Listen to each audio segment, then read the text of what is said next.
پسینہ نکلتا ہے تو اس پسینے کے قطرات سے اللہ فرشتے کو خلق کرتا ہے تاکہ وہ ان تمام زائر امام حسین علیہ السلام کی استغفار کر سکے، ان کی تمام گناہوں کی مغفرت کی معافی مانگ سکے۔ یعنی آپ کے لیے فرشتے توبہ کر رہے ہیں کہ پروردگار یہ زائر امام حسین ہے، اس کے تمام گناہ کو معاف کر دے۔ اور جب آپ یہاں پہنچتے ہیں امام حسین علیہ السلام کی قبر مبارک کی زیارت کرتے ہیں اور جب ذریح مبارک کا بوسہ دیتے ہیں تو جب بوسہ دیتے تو فرشتے یہی کہتے ہیں کہ پروردگار اس نے اب تو امام حسین کے قبر مبارک کی زیارت کر لی ہے، لہٰذا امام حسین علیہ السلام کے صدقے میں اس کے تمام گناہوں کو معاف فرما۔ تو پروردگار وہیں پر زائر کے تمام گناہ کو معاف کر دیتا ہے اور یہ سارے فرشتے اس کو الوداع کہتے ہیں کہ تمہاری جتنی بھی گناہیں تھی سب آج پروردگار نے معاف کر دی ہے، صرف اس لیے کر دی ہے کیونکہ آپ زائر امام حسین ہیں، آپ کی فضیلت بہت زیادہ ہے، آپ کی عظمت بہت زیادہ ہے۔ اور یہی روایت میں نے دیکھی، معالی السبطین کتاب کا نام ہے، معالی السبطین میں اور علامہ مجلسی نے اپنی کتاب بحار الانوار میں بھی لکھا ہے کہ سنو، ایک دفعہ بی بی عائشہ بیٹھی ہوئی ہیں، یہ اتنے میں کیا دیکھتی ہیں، امام حسین آتے ہیں اور رسول خدا انہیں پیار کر رہے ہیں، محبت کر رہے ہیں، کبھی پیشانی کا بوسہ دے رہے ہیں، کبھی گلے کا بوسہ دے رہے ہیں۔ تو بی بی عائشہ سوال کر لیتی ہے، یا رسول اللہ اتنا پیار کیوں کر رہے ہیں، امام حسین سے اتنی محبت کیوں کر رہے ہیں؟ تو رسول خدا نے یہی کہا، یہ میرا نواسہ وہ ہے جو دین اسلام کو بچائے گا، میرے اسلام کو بچائے گا، میرے اسلام کو بچائے گا اور اپنی قربانی پیش کرے گا، اپنی شہادت پیش کرے گا۔ اتنا کہنا تھا تو رسول خدا نے کہا، شہادت حسین کے بعد جو بھی میرے نواسے کی قبر پہ زیارت کے لیے جائے گا اللہ اسے ایک حج اور ایک عمرے کا ثواب دے گا، اور عام حج عام عمرے کا ثواب نہیں، ایسا ثواب دے گا جیسے میرے ساتھ اس نے حج اور عمرہ کیا۔ نعرہ تکبیر، نعرہ نشانات، حیدری یا علی،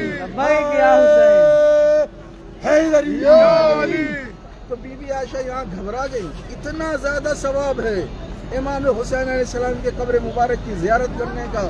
جیسے یہ گھبرا کے سوال کرتی ہے، رسول خدا فوراً کہتے ہیں، سنو، ایک حج ایک عمرے کا ثواب نہیں، اگر جو بھی میرے نواسے حسین کی قبر مبارک کی زیارت کرے گا اللہ 2 حج اور 2 عمرے کا ثواب دے گا، اور ایسا ثواب جیسے اس نے میرے ساتھ حج اور عمرہ کیا ہو۔ پھر یہ گھبرا گئی، اتنا زیادہ ثواب کیسے ہو سکتا ہے کسی کے قبر کی زیارت کرنے کا؟ فوراً رسول خدا نے کہا، گھبراؤ نہیں، اللہ 3 حج اور 3 عمرے کا ثواب عطا کرے گا جو بھی میرے نواسے کی قبر پہ جائے گا۔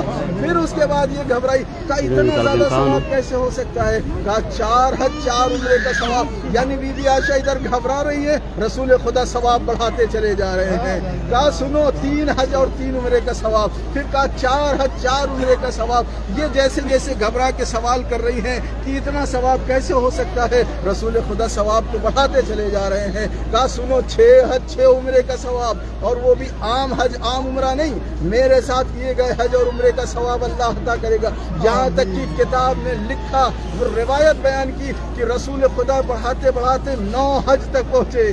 کہا 9 حج اور 9 عمرے کا ثواب اللہ عطا کرے گا، صرف ایک بار جو زیارت کر لے گا امام حسین کی، 9 حج 9 عمرے کا ثواب اللہ عطا کرے گا، وہ بھی ایسا حج ایسا عمرہ جو میرے ساتھ کیا گیا ہو، میرے ساتھ حج کیا گیا ہو، اتنا ثواب ہے۔ اب ذرا سوچے، رسول خدا نے ثواب بڑھایا اور بتایا ہمیں کتنی فضیلت ہے قبر امام حسین کی زیارت کرنے کا، اتنی زیادہ فضیلت ہے۔ اور بتاتے یہ ہیں، جب آپ قبر امام حسین کی طرف بڑھتے ہیں، زیارت کرنے کے لیے بڑھتے ہیں، تمام فرشتے استقبال میں اپنے پروں کو بچھا دیتے ہیں کہ یہ کوئی عام نہیں ہے بلکہ یہ زائر امام حسین ہے، امام حسین علیہ السلام کی زیارت کرنے کے لیے آیا ہے، اس لیے اس کے استقبال میں اپنے پروں کو بچھایا جاتا ہے۔ اور یاد رہے، جتنے بھی معصومین ہیں ان کی قبریں ہیں، انہوں نے کوئی وصیت نہیں کی، صرف امام حسین ہیں جنہوں نے بنی اسد کے لوگوں سے کہا کہ جب میرے زائر آئیں کم سے کم 3 دن انہیں مہمان رکھنا۔ اپنی فضیلت دیکھیں، آپ کی فضیلت اتنی ہے کہ امام حسین نے وصیت کی، باقی کسی معصومین نے وصیت نہیں کی ہے۔ امام حسین نے وصیت کی، میرے زائر آئیں تو ان کا استقبال ہونا چاہیے، ان کی مہمان نوازی ہونا چاہیے، انہیں 3 دن تک مہمان رکھا جائے۔ یعنی اتنی عظمت ہے، اتنی بلندی ہے آپ کی، اور یہی وجہ ہے جو 40 میں آئے ہیں انہیں معلوم ہے نجف سے لے کر کربلا تک 80 کلومیٹر کا فاصلہ ہے، دسترخوان بچھایا جاتا ہے۔ کیوں بچھایا جاتا ہے؟ اس لیے کیونکہ یہ زائر امام حسین ہے، امام حسین کی زیارت کرنے کے لیے جا رہا ہے، اس لیے راستے میں کوئی پریشانی نہیں آنی چاہیے، راستے میں کوئی تکلیف نہیں آنی چاہیے۔ جیسے ہمارا مہمان ہوتا ہے ہم اس کا استقبال کرتے ہیں، مہمان نوازی کرتے ہیں، یہ تو امام حسین علیہ السلام کا زائر ہے تو اس کی مہمان نوازی اس سے افضل ہونی چاہیے، اس لیے اس کا استقبال ہوتا ہے۔ آج جمعرات ہے، آپ دیکھیں گے جگہ جگہوں پر موقف لگے ہوئے ہیں، کوئی پانی پلا رہا ہے، کوئی کھانا کھلا رہا ہے، کوئی شربت پلا رہا ہے، کوئی چائے پلا رہا ہے۔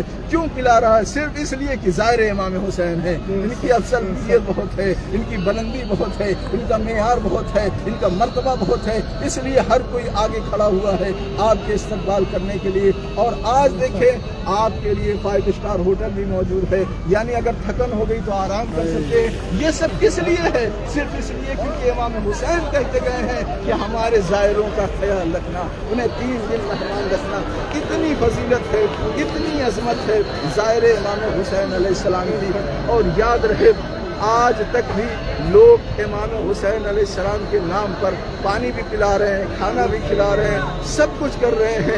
ہم بھی ان کا غم منا رہے ہیں، 1400 سال گزر گئے، غم منا رہے ہیں۔ اگر پوچھا جائے کسی کو 60 سال، کسی کی 50 سال، کسی کی 20 سال، یہ بچپنے سے غم امام حسین مناتے آ رہے ہیں۔ اگر پوچھا جائے کیا حق ادا کر دیا تو آپ یہی کہیں گے حق نہیں ادا ہو سکتا۔ ہم جب تک زندگی ہے، جب تک چاہیں غم مناتے رہیں، لیکن پھر بھی حق ادا نہیں ہو سکتا۔ اب اگر یہاں پہ کوئی ہم سے سوال کر لے جب حق ادا نہیں ہوگا تو پھر آپ غم حسین منا کیوں رہے ہیں؟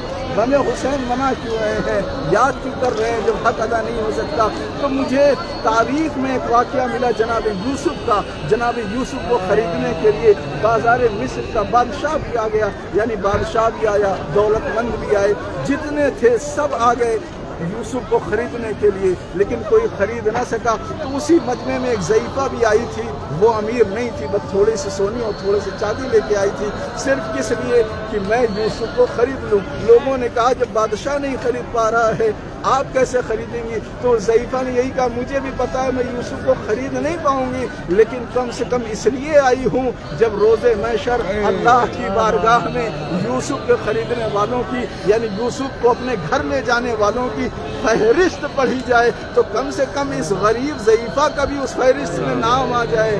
اسی وجہ سے ہم غم حسین اس لیے منا رہے ہیں، پتہ ہے حق نہیں ادا ہو پائے گا، لیکن منا اس لیے رہے ہیں تاکہ روز محشر جب غم منانے والوں کی فہرست پڑھی جائے، حسین کو یاد کرنے والوں کی فہرست پڑھی جائے، ہم لوگوں کا بھی نام اس میں شامل ہے۔ لبیک یا حسین، لبیک یا حسین، یا حسین، لبیک یا حسین، لبیک یا عباس، یا عباس، یا آپ اس جگہ موجود ہیں جس جگہ کو کربلا معلی کہا جاتا ہے، یہاں تک کہ جنت کا ایک ٹکڑا کہا جاتا ہے، جہاں پر امام حسین بھی موجود ہیں، مولا عباس بھی موجود ہیں۔